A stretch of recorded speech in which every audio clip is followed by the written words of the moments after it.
उड़ने वाली चुड़ैल। अमनपुर नाम के गांव में चंगू मंगू नाम के दो किसान दोस्त रहते थे।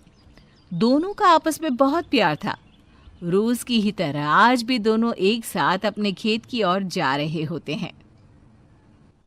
अरे यार मंगू, मौसम बड़ी तेजी से बदल रहा है। बता, क्या लगता है तुझे, इस बार फसल हो पाएगी? हाँ, क्यों नहीं हो पाएगी भाई।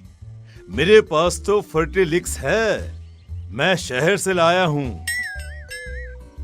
ओ, खाद तो अरे वो तो हमारे पास भी है।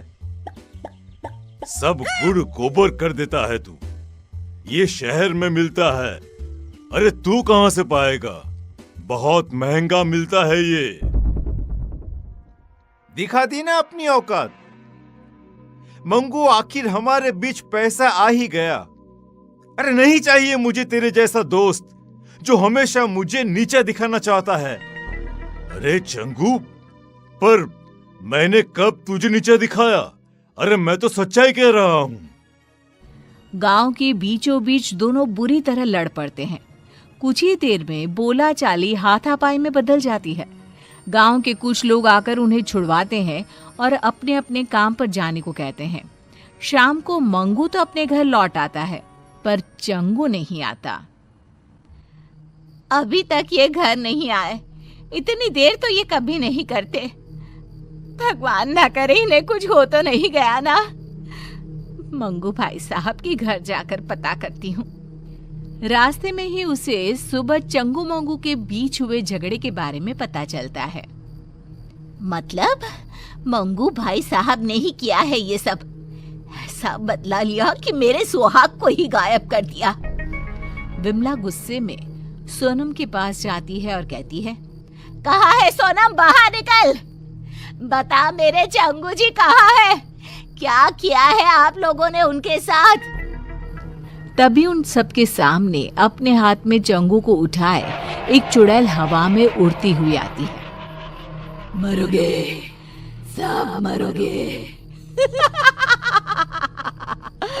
छोड़ूंगी नहीं मैं किसी को, कोई नहीं बचेगा। कौन हो तुम? छोड़ दो मेरे पति को। मैं हूँ उड़ने वाली चुड़ैल। सबकी आंखों के सामने वो चुड़ैल चंगू को उड़ाकर ले जाती है। बचाओ, बचाओ! अरे अरे कोई बचाओ मुझे! उसी रात से गांव में उड़ने वाली चुड़ैल का साया मंडराने लगता है। अगली सुबह केसारी लोटा लिए खेत की तरफ जा रहा होता है।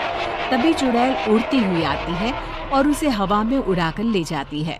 अरे चुड़ैलिया, मुझे छोड़ दे मुझे चुड़ैलिया।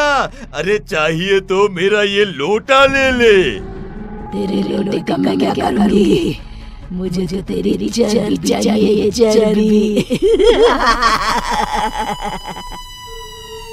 चुड़ैल चंगू की तरह ही केसारी को गांव के बीचों बीच हवा में घुमाती हुई गायब हो जाती है। धीरे धीरे चुड़ैल का प्रकोप गांव में बढ़ता ही जाता है। आए दिन कोई ना कोई गांव से गायब हो जाता। धीरे धीरे कर लोग घर से निकलना भी बंद करने लगते हैं। फिर एक दिन, ऐसा कब तक चलेगा? अरे कब तक हम लोग घर पर बैठे रहेंगे? अब तो कोई अपने घरों के छत पर भी नहीं जाता।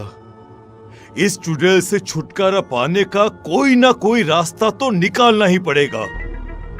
हाँ जी, बिल्कुल सही कह रहे हैं आप। अरे पर हम लोग करेंगे क्या? पीछा करेंगे उस चुड़ैल का। पता तो करना ही होगा कि वो चुड़ैल गांव वालों को कहाँ ले जाती है। पर वो तो अचानक ही कहीं गायब हो जाती है। कहाँ से हम पता लगा पाएंगे कि वो कहाँ जाती है? गेहूं की एक पोटली तो लाना सोनम। ये पोटली ही आज सभी गांव वालों का ठिकाना बताएगी। शाम को मंगू जानबूझकर हाथ में एक गेहूं की पोटली लेकर गांव के चौराहे से गुजरता है। उसे देखते ही चुड़ैल उसे उठा ले जाती है। फंसी गया, चुड़ैल के जाल में फंस गया। फंसी तो तू है चुड़ैल, मंगू के जाल में। हमेशा की तरह चुड़ैल गांव के बीचों बीच उड़कर मंगू को लेकर गायब हो जाती है। चुड़ैल के अदृश्य होते ही मंगू अपनी पोटली से गेहूं के दाने नीचे डालना शुरू कर देता है। दानों का पीछा करते हुए सभी गांव वाले एक अलग ही दुनिया में पहुंच जाते हैं। एक ऐसी दुनिया जहां हर तरफ इंसान की शक्ल की सब्जियां थी। तो कौन नया गांव मालूम पड़ता है। अरे भैया वो देखिए हमारे चंगू जी पेड़ पर आधे टमाटर बनकर लटक रहे हैं। अरे कुछ कीजिए, उनको बचाइए ना। अरे वो देखो भिंडी, केसारी ही लागत है। मतलब उड़ने वाली चुड़ैल सभी को सब्जी में बदल देती है। मतलब ये सभी सब्जियां इंसान ही हैं। इन लोगों को हम बचाए तो बचाए कैसे? तभी पेड़ पर लगा एक टमाटर कहता है, इस गांव को श्राप है कि अगर किसी ने एक भी सब्जी तोड़ी तो सभी की सभी सब्जियां इंसान में बदल जाएंगी। पर चुड़ैल के रहते कोई सब्जी को छू भी नहीं सकता।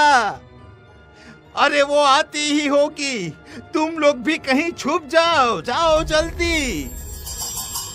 ये सारी बातें मंगू सुन लेता है। वो चालाक तो था ही। वो चुड़ैल से कहता है, जो मर्जी तुम्हारी, वो सब्जी मुझे बना दो, मगर बाहर धूप में जो सब्जियां सड़कर टूट गई तो?